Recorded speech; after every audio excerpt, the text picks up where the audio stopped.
Merci, Monsieur Giorgio. Monsieur, vous avez la parole.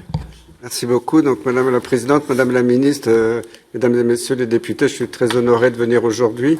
Tout d'abord, je voudrais juste rappeler mon expérience professionnelle en présidant notamment la Commission des maladies transmissibles du Haut Conseil de la santé publique.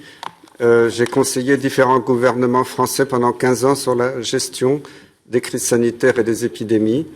J'ai été président pendant des années du comité technique des vaccinations, donc j'ai présidé à la politique vaccinale française. Donc je ne suis pas du tout un anti-vax comme certains médias l'ont dit. Je suis à fond convaincu de l'intérêt de la vaccination.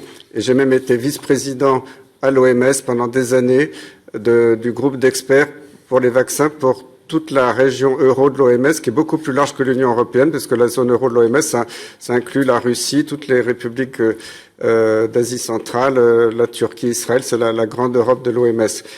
Donc voilà, c'est quand même mon expérience à la fois des épidémies et de la vaccination. Moi, j'aurais deux messages principaux à vous dire dans cette crise. C'est qu'on a bafoué la science et on a bafoué le droit.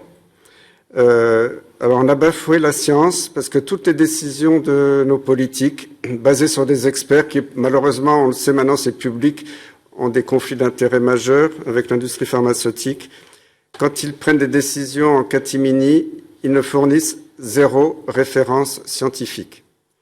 Moi-même, je connaissais très bien Jean-François Delfraissy, le président du conseil scientifique à l'Élysée, parce que moi, je l'ai connu quand il était interne en 1978.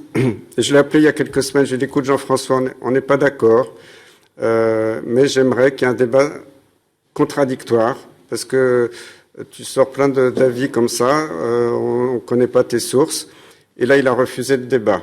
Et c'est pour ça que je suis très à l'aise, parce que, vous savez, ça fait 2 ans que je me bats dans les médias français. J'ai écrit 2 livres. Ils n'ont jamais été contestés sur le plan scientifique. Dans mes livres, il y a des dizaines de pages de preuves. Tout ce que je dis est sourcé. Je n'ai jamais changé d'avis depuis 2 ans et personne ne m'a mis en défaut sur une seule de mes paroles. Même si les médias, tous les jours, disent que je suis complotiste, parce que c'est le seul mot qu'ils ont, parce qu'ils ne trouvent pas d'argument. Alors, donc, le manque de preuves scientifiques. Ensuite, quand il y a eu des soi-disant preuves scientifiques, on a vu les fraudes s'accumuler. Des publications dans les plus grands journaux du monde qui étaient frauduleuses.